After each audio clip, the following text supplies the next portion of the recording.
Hi everyone, this is Paul here from the Magdalene Centre. So I'm going to be talking about Juno retrograde in Capricorn, which starts on the 9th of May and will continue through to the 26th of August. Now, for those of you who aren't familiar with Juno, she's one of 4 goddess asteroids whose physical orbit lies between Mars and Jupiter. So it takes around about 4 years or so to complete one orbit of the Sun. Now, Juno, she was the wife and consort of Jupiter in mythology. So Juno's symbolism is all around things like committed relationships, marriage and fidelity. Some core staples required for a long-term relationship between two individuals, and the willingness to maintain fidelity and remain loyal and faithful to the person that we're with, as well as commitment. So in any relationship, it starts off with the partner being related to Venus. So Venus is the initial attraction that starts the relationship off between two people, and if it gets past a certain point, the person that we're with, whether it be man or woman, depending on our relationship, that person then becomes symbolised by Juno, which is the soulmate asteroid, and person who, if we that way inclined, may decide to marry that person in the long run. Now, with Juno, her ideals are obviously equality in relationships, justice, absolute commitment. So there's nothing going on the side. You're committed 100% to the person that you're with, and you both want equality and fairness to pervade the relationship. So all well and good so far. However, when Juno is retrograde, this is the time that we need to assess how well do we actually uphold these values. It's like a test to see, do we uphold what we claim or we value in a relationship, or do we allow manipulation to take hold? Because Juno, as well as being about commitment, she also deals with things like how we respond to any kind of betrayal. She also deals with abandonment issues and issues like jealousy, manipulation in relationships. And when Juno is retrograde, in this case it's in Capricorn, so we're looking at relationships where we're trying to develop a strong, stable, long-lasting foundation to it. So it's, with Capricorn, it's about creating something that's got lasting power, or staying power would be a better way of saying it. Basically something that has the resilience to last in the long term and can weather any storm that comes against it. And with Juno retrograde here, what we need to look at is, are we building a relationship that can last in the long term? Is it one that's characterised by loving fidelity to one another, commitment and desire for equality for both parties, and is there a sense of justice within it and harmony? Because if there is, then clearly we're doing everything in our relationships and we're achieving the right sort of balance. But one thing that Juno retrograde may highlight is where we engage in power plays. Now this may be to manipulate a person into getting their love. It could be manipulation to make them feel like they have to commit to the relationship when they might actually not want to, and you're the only person who actually wants the relationship to go on. So it's looking at where do we engage in underhanded tactics to try and force a person to commit to us. Because at the end of the day, we all have free will. So if we're doing this, then we're violating the person's free will. Now, if the other person is someone who you create a relationship with, and that person isn't the most loyal, then that obviously needs to be addressed. I'd never condone accepting infidelity if that's one of your deal breakers. If the person that you're with is not treating you with equality and commitment but of their own free will, then that's a problem and needs to be addressed.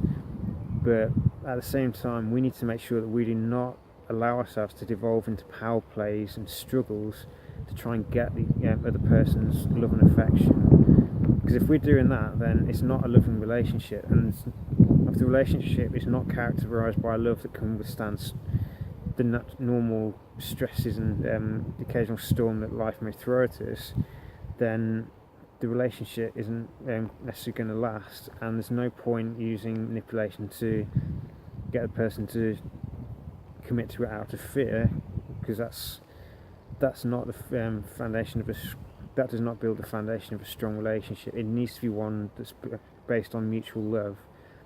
So during this time where Juno is retrograde, we really need to look at the relationships that we have, not just with romantic partners, but also people. There could be long-term friends who we have a very deep bond with that goes way beyond your average acquaintance or your casual friendships. We're talking about the small, it could just be one person, or it could be a small handful of people who you're very close to, have a very deep platonic friendship with the person, or it's been a friendship over many years. We also need to look at the same issues here. So we need to make sure that we treat our friends fairly and that they reciprocate that back to us. We need to make sure that we don't engage in any kind of power plays in our most important friendships and relationships to try and get what we want and manipulate the situation to our benefit. So we also need to look at any fears of betrayal or fears of commitment, for that matter, that we have during this period, and take the time to slow down and address them if we haven't done so already, because fear and insecurity, these things can destroy otherwise healthy relationships. So whatever Juno brings up during this retrograde, it's important that we take a breath, we slow down, and we evaluate it very carefully. We don't jump to snap decisions. We don't allow any fears that we have, whether it's fears that have been created by old relationships or whether they're ones that we've just had for a long time, never really addressed them. We need to look at fears of commitment, fears of abandonment, fears of betrayal, and really see, are they actually grounded in reality, or is it something that we can actually let go of?